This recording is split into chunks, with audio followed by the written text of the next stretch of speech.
지난해 2월 권오수 도이치모터스 전 회장 등 주가 조작 일당에 대한 1심 선고가 나왔습니다. 6명이 유죄가 나왔는데요. 법원이 주가 조작 거래 내역으로 판단한 건 모두 102건. 이 가운데 김 여사 계좌를 통해 48건이 이뤄졌다고 판단했습니다. 주가 조작에 가담한 이종호 전 블랙펄인베스트 대표의 직원 PC에서는 김건희라는 제목의 엑셀 파일도 나왔습니다. 이 전 대표는 최근 최상병 순직 사건과 관련해 임성근 전 해병대 1사단장에 구명 로비를 벌였다는 의혹이 제기된 인물입니다. 김 여사에 대한 대면 조사는 2020년 주가 조작 의혹 고발 이후 4년 3개월 만에 이뤄졌다 합니다. 검찰은 지난 2021년과 지난해 두 차례 김 여사에게 서면 질의서를 보냈지만 충분한 답을 받지 못했습니다. 지난해 2차 서면 조사는 아예 답변서를 보내오지도 않았는데요. 이번 대면 조사에서 도이치모터스에 할애된 시간은 실제로 7시간 정도에 그칩니다. 주가 조작에 돈을 댄 것으로 의심받고 있는 다른 전주들은 검찰이 대부분 두 차례씩 검찰청사로 불러 조사한 뒤 재판에 넘겼습니다.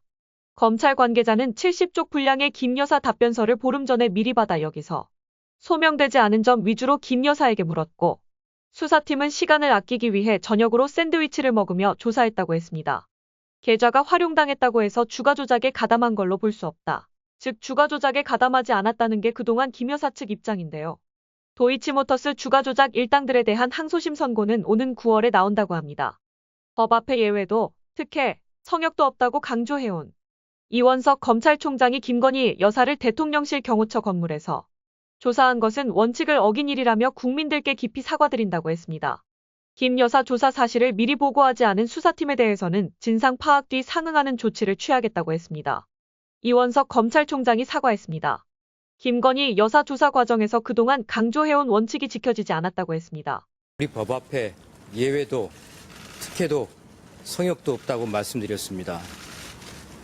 그러나 대통령 부인 조사 과정에서 이러한 원칙이 지켜지지 않았고 결과적으로 국민들과의 약속을 지키지 못하였습니다. 검찰청사가 아니라 대통령실 경호처 건물에서 김 여사를 조사한 건 예외이자 특혜라는 겁니다. 하지만 남은 수사에서는 원칙이 지켜지도록 모든 힘을 다하겠다고 했습니다.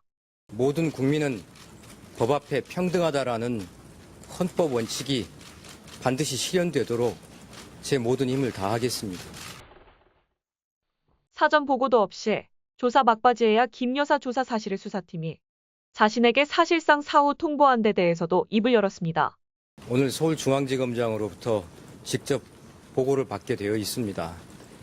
진상을 파악해보고 나서 거기에 상응하는 필요한 조치를 취하겠습니다. 이 총장은 김 여사에 대한 의혹이 해소됐다고 보는지 묻는 질문에는 상세한 보고를 받아보고 나서 앞으로 계획을 말씀드리겠다고 했다고 합니다.